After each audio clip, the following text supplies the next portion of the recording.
भवति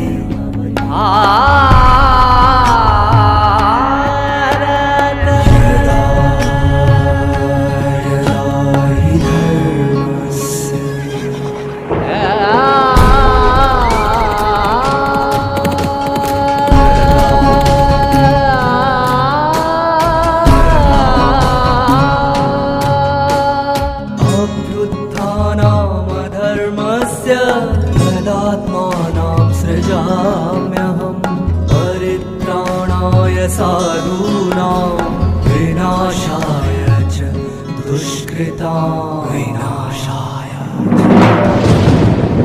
धर्म संस्थापनार्थाय संभवामि युगे युगे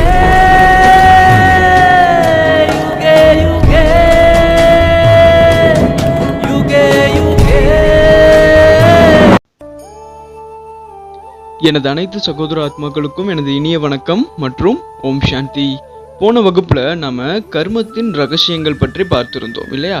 இந்த வகுப்புல நாம கீதையின் கடவுள் யார் என்று பார்க்க இருக்கிறோம். இந்தியாவில் பகவத்கீதை என்பது ரொம்ப பாப்புலரான ஒரு சாஸ்திர நூல். கீதைய சொன்னது யாருன்னு சொல்லி நம்ம கேட்டோம் அப்படின்னா அடுத்த செகண்டே கிருஷ்ணர் அப்படின்னு சொல்லிடுவாங்க. பல நூற்றாண்டுகளா மக்கள் இந்த ஸ்ரீமத் பகவத்கீதைய படிச்சுட்டு இருக்காங்க. பல பேர் காலையில தூங்கி எழுந்ததும் பகவத்கீதையில சில ஸ்லோகன் படிக்காம அவங்க சாப்பிடவோ இல்ல தண்ணி குடிக்கவோ மாட்டாங்க. ஏன்னா மக்கள் பகவத்கீதைய டைரக்ட் வெர்ஷன் ஆஃப் காட் அப்படின்னு சொல்லி நம்புறாங்க. அதாவது கடவுள் மூலமா மனிதனுக்கு நேரடியாக சொல்லப்பட்ட விஷயங்கள் அப்படின்னு சொல்லி நம்புறாங்க. முன்னெல்லாம் மக்கள் யாராவது படுத்த படுக்கையா இருந்தாங்க, உயிர் போகக்கூடிய தருவாயில இருந்தாங்க அப்படின்னா அவரை சுத்தி உட்கார்ந்து பகவத்கீதை படிப்பாங்களாமா. ஏன்னா இந்த கீதை ஞானத்தை படிக்கும்போது அந்த உயிரை விடக்கூடிய அந்த ஆத்மா சந்தோஷத்தையும் நிம்மதியும் அடையும் என்று நம்பினார்கள். இப்பவும் கூட நிறைய பேர் அவரவர்கள் வீட்டில் ஸ்ரீமத் பகவத்கீதை என்ற நூலை வச்சிருப்பாங்க.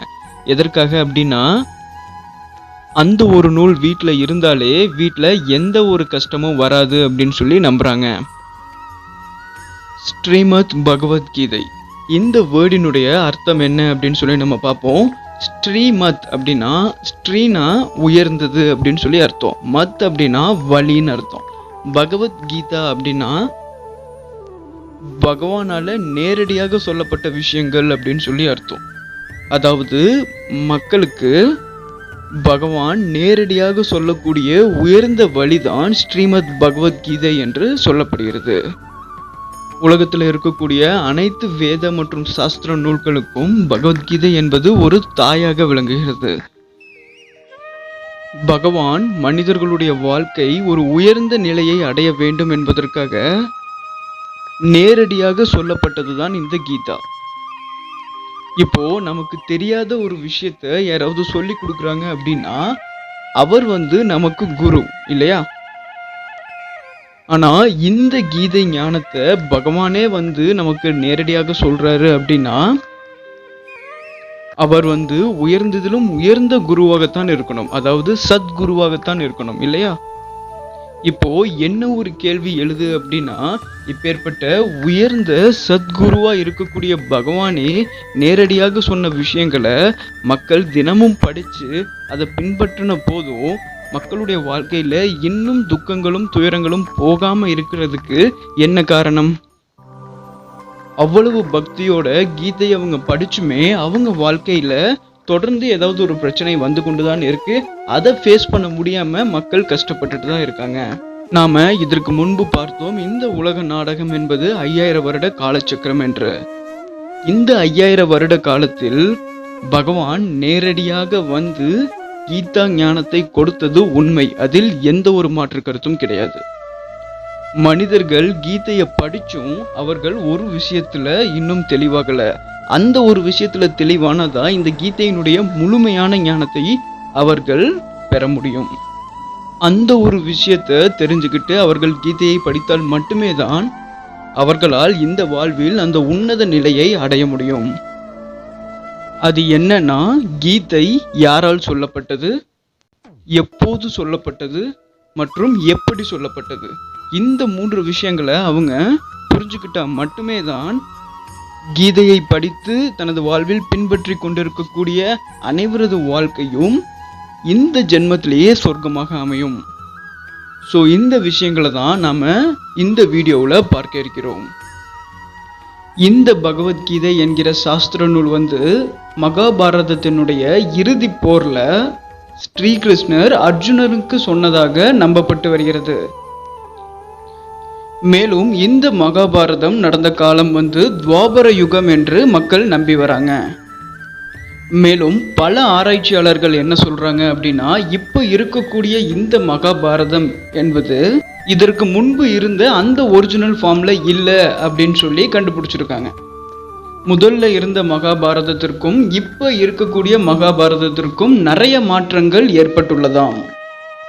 ஆரம்ப காலத்துல இந்த மகாபாரதம் என்ற பெயரே கிடையாது. அதற்கு பதிலாக ஜெய் என்ற பெயர் தான் இருந்தது. பின்பு அது பாரத் என்று மாற்றப்பட்டு அதற்கு பிறகு மகாபாரதம் என்று மாற்றப்பட்டது. ஆரம்பத்துல மகாபாரதத்துல 8000 வெர்சஸ் தான் இருந்தது. ஆனா இப்போ 1,00,000 வெர்சஸ் மேல இருக்கிறது. அப்படி என்றால் இதற்கு முன்பு ஒரு வெர்சஸ் இருந்த இடத்துல இப்போ 13 வெர்சஸ் இருக்கு. இப்படியாக தொடர்ந்து மாற்றம் பெற்று கொண்டிருக்கக்கூடிய இந்த மகாபாரதத்தினுடைய உண்மை தன்மையை நாம அறிஞ்சுக்கணும் அப்படின்னா அந்த சுயம் பகவானே இறங்கி நமக்கு சொன்னால் மட்டுமே தான் அதனுடைய உண்மை என்ன என்பது நமக்கு தெரியும், இல்லையா? சரி, இப்போ பகவத்கீதையை சொன்னது ஸ்ரீகிருஷ்ணர் தான் அப்படின்னு சொல்லி மனிதர்கள் நம்பி வந்தாலும் பகவத்கீதையை எழுதினது வியாசர் தான் அப்படின்னு சொல்லப்பட்டு வருகிறது. ஸோ அதனால நாம இப்போ இந்த வியாசர் யார் என்று நாம தெரிஞ்சுக்கணும், இல்லையா? பக்தி மார்க்கத்துல இது பற்றி ஒரு கதை ஒன்று இருக்கு. வியாசர் தியானத்துல உட்கார்றாரு. அப்படி அவர் தியானத்துல அமரும் பொழுது அவர் டிரான்ஸுக்கு போயிடுறாரு. டிரான்ஸ் அப்படின்னா என்ன அப்படின்னா, தியானத்தின் போது அவர்களுக்கு சில தெய்வீக காட்சிகள் எல்லாம் கிடைக்கும். ஓகேங்களா? ஸோ அது போல அவருக்கு அந்த மாதிரி தெய்வீக காட்சிகள் அனைத்தும் கிடைக்குது. ஸோ அவர் டிரான்ஸிலிருந்து திரும்ப அவர் என்ன பார்த்தார் என்பதை எழுதும்போது அவர் என்ன பார்த்தார் என்பதை முழுமையாக மறந்து விடுகிறார்.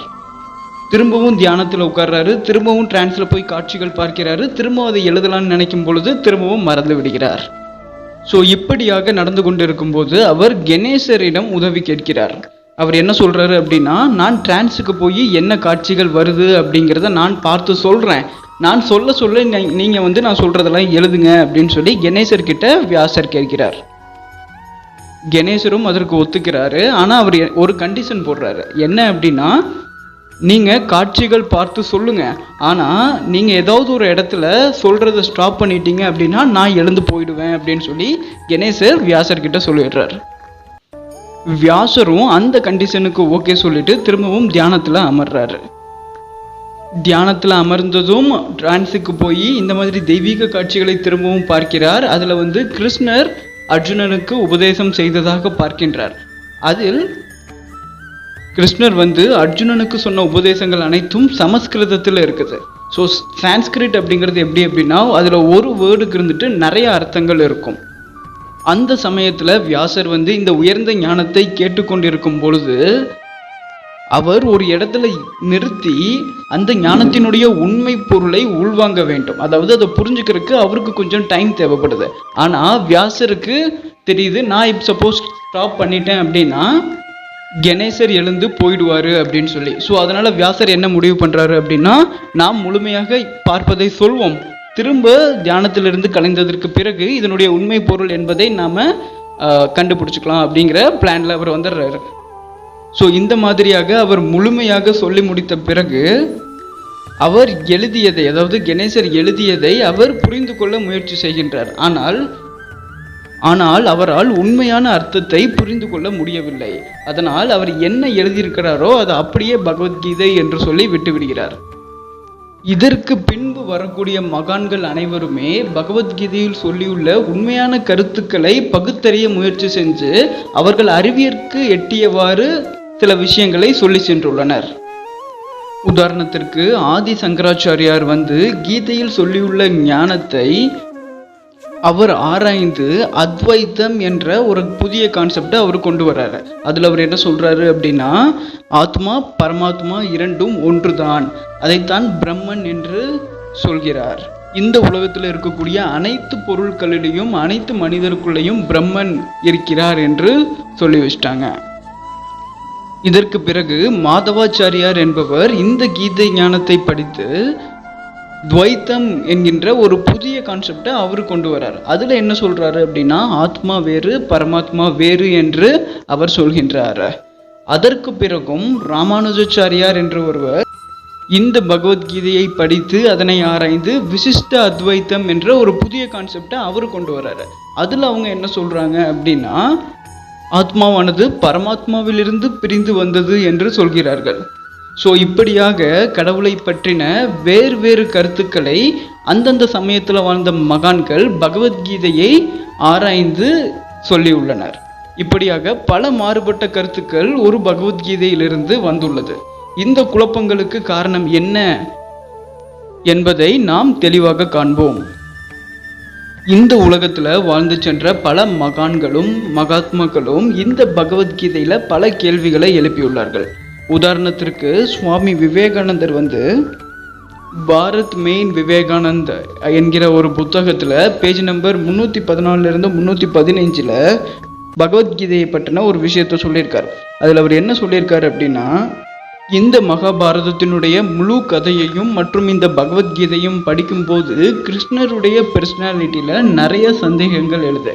ஏன்னா பகவத்கீதையில கிருஷ்ணர் தன்னை பரமாத்மா என்று சொல்கின்றார். ஆனா அதே கிருஷ்ணர் தான் வெண்ணெயை திருடி சாப்பிட்டது போல் காட்டியுள்ளனர். அதனால விவேகானந்தர் என்ன சொல்றாரு அப்படின்னா, கிருஷ்ணருடைய குணாதிசயங்கள் பல இடங்கள்ல முன்னுக்கு பின் இருக்கிற காரணத்தினால இந்த மகாபாரதத்தினுடைய இறுதி போர்ல வேறு ஏதோ ஒரு தெய்வீக சக்தி கிருஷ்ணனுடைய உடம்பில் வந்து இந்த ஞானத்தை கொடுத்திருக்க கூடும் என்று அவர் சொல்லியுள்ளார். மேலும் அவர் போர்க்களத்தில் நின்று கொண்டிருக்கும் பொழுது எப்படி ஞானம் பக்தி யோகம் போன்ற விஷயங்களை எப்படி புரிய வைக்க முடியும் என்ற கேள்வியை எழுப்பியுள்ளார். மேலும் சுவாமி விவேகானந்தர் இதை பற்றி என்ன சொல்றாரு அப்படின்னா, கீதையை நம்ம முழுமையாக தெரிந்து கொள்ள வேண்டும் என்றால் கிருஷ்ணர் துவாபர யுகத்துல தான் இருந்தாரா என்பது பற்றி நாம் தெரிந்து கொள்ள வேண்டும். மேலும் இந்த மகாபாரத போர் உண்மையில் நடந்ததா என்றும் நாம் தெரிந்து கொள்ள வேண்டும் என்று கூறியுள்ளார். மகாத்மா காந்தி கூட கீதையை முழுமையாக படித்து முடித்த பிறகு அவர் என்ன சொல்லி உள்ளார் அப்படின்னா, இந்த மகாபாரத போர் வெளியில் நடந்த சண்டை கிடையாது, இது ஒவ்வொரு மனிதர்களுக்குள்ளேயும் நடந்து கொண்டிருக்கக்கூடிய சண்டையை தான் கொஞ்சம் சுவாரஸ்யமாக காட்ட வேண்டும் என்பதற்காக மனிதர்கள் கொண்டு நடைபெற்ற யுத்தமாக காட்டியுள்ளனர் என்று கூறியுள்ளார். இன்னும் பலர் என்ன கேட்கிறார்கள் என்றால், கீதையில் பகவான் அகிம்சையை போதித்துள்ளார், ஆனால் அதற்கு ஏன் ஹிம்சையான யுத்தம் காட்டப்பட்டுள்ளது என்று கேள்வி எழுப்புகிறார்கள். இன்னும் சிலர் என்ன கேட்கிறார்கள் என்றால், தர்மமான உலகத்தை ஸ்தாபனை செய்ய வேண்டும் என்பதற்காக இந்த கீதா ஞானம் வழங்கப்பட்டது என்றால் ஏன் ஒரு அர்ஜுனனுக்கு மட்டும் இது வழங்கப்பட்டது என்று கேள்வி எழுப்புகிறார்கள்.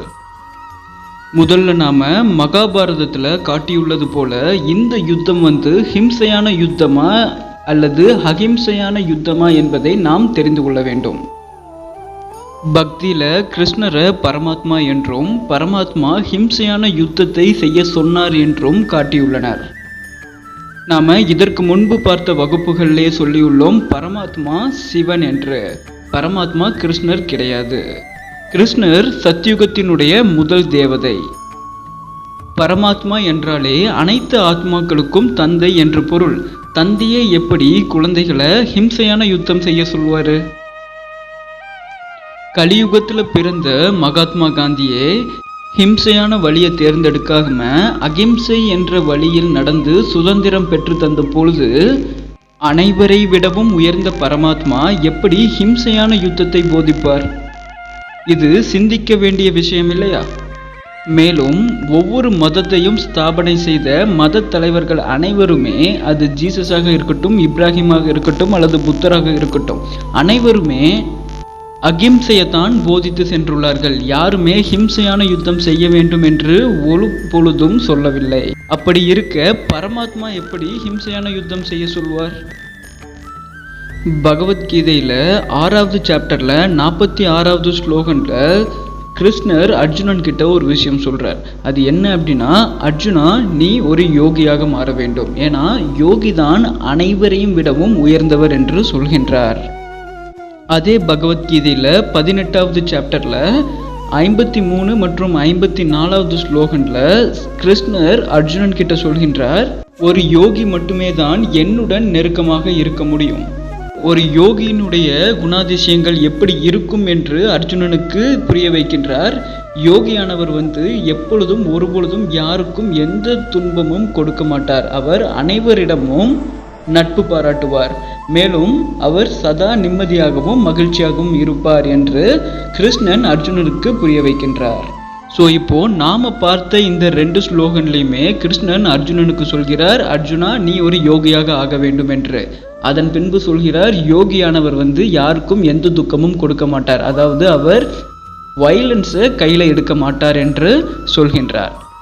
அப்படி இருக்கும் பொழுது இந்த யுத்தம் எப்படி ஒரு ஹிம்சையான யுத்தமாக இருக்க முடியும்? மேலும் இதே பகவத்கீதையில 2வது சாப்டர்ல 32வது ஸ்லோகன்ல கிருஷ்ணர் அர்ஜுனன் கிட்ட சொல்றாரு, இந்த போரின் மூலமாகத்தான் சொர்க்கத்தினுடைய கதவு திறக்கப்படும் என்று சொல்கின்றார். மேலும் அதே 2வது சாப்டர்ல 37வது ஸ்லோகன்ல கிருஷ்ணர் சொல்றாரு, இந்த போர்ல நீ இறந்தே போனாலுமே சொர்க்கத்திற்கு உன்னால் போக முடியும் என்று சொல்கின்றார். இப்போ நாம பார்த்த விஷயங்கள் கம்ப்ளீட்டா ஒண்ணுக்கு பின் முரணாக இருக்கிறது இல்லையா?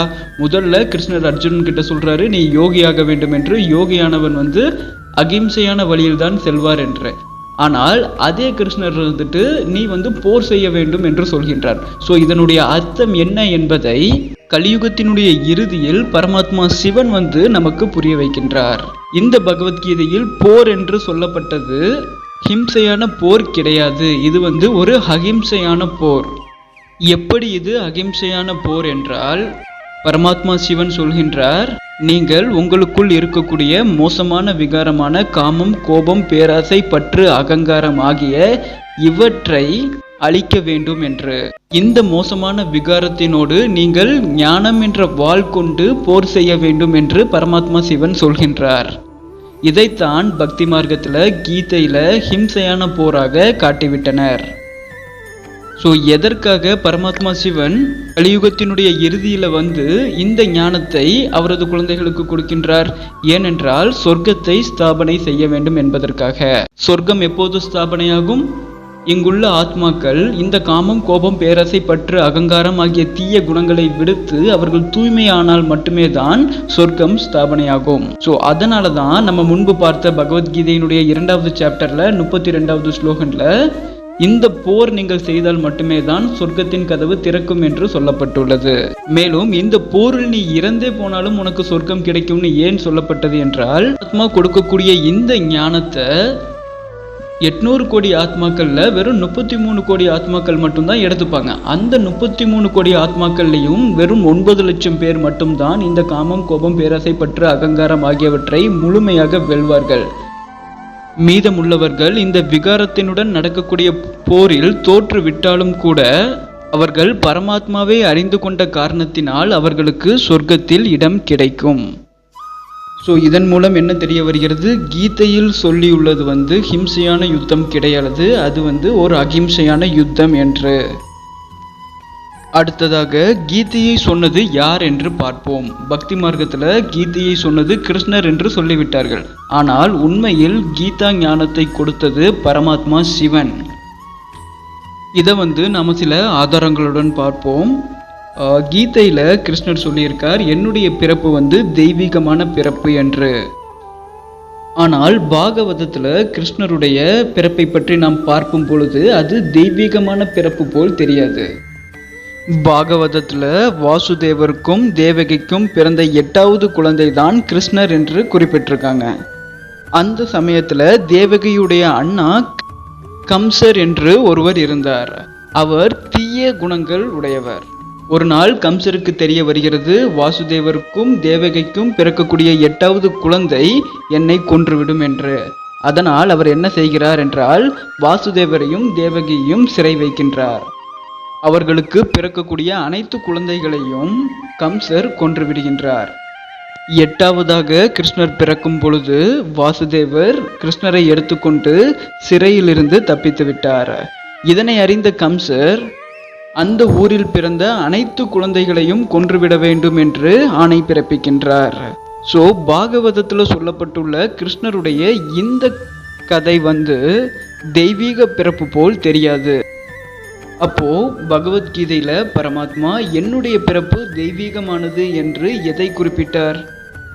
கலியுகத்தினுடைய இறுதியில பரமாத்மா சிவன் பரந்தாமத்திலிருந்து இறங்கி அது வயதான இந்த முதியவரின் சரீரத்தில் அவருக்கு பிரம்மா என பெயரிட்டு அவர் மூலம் புது உலகத்தை படைக்கின்றார்.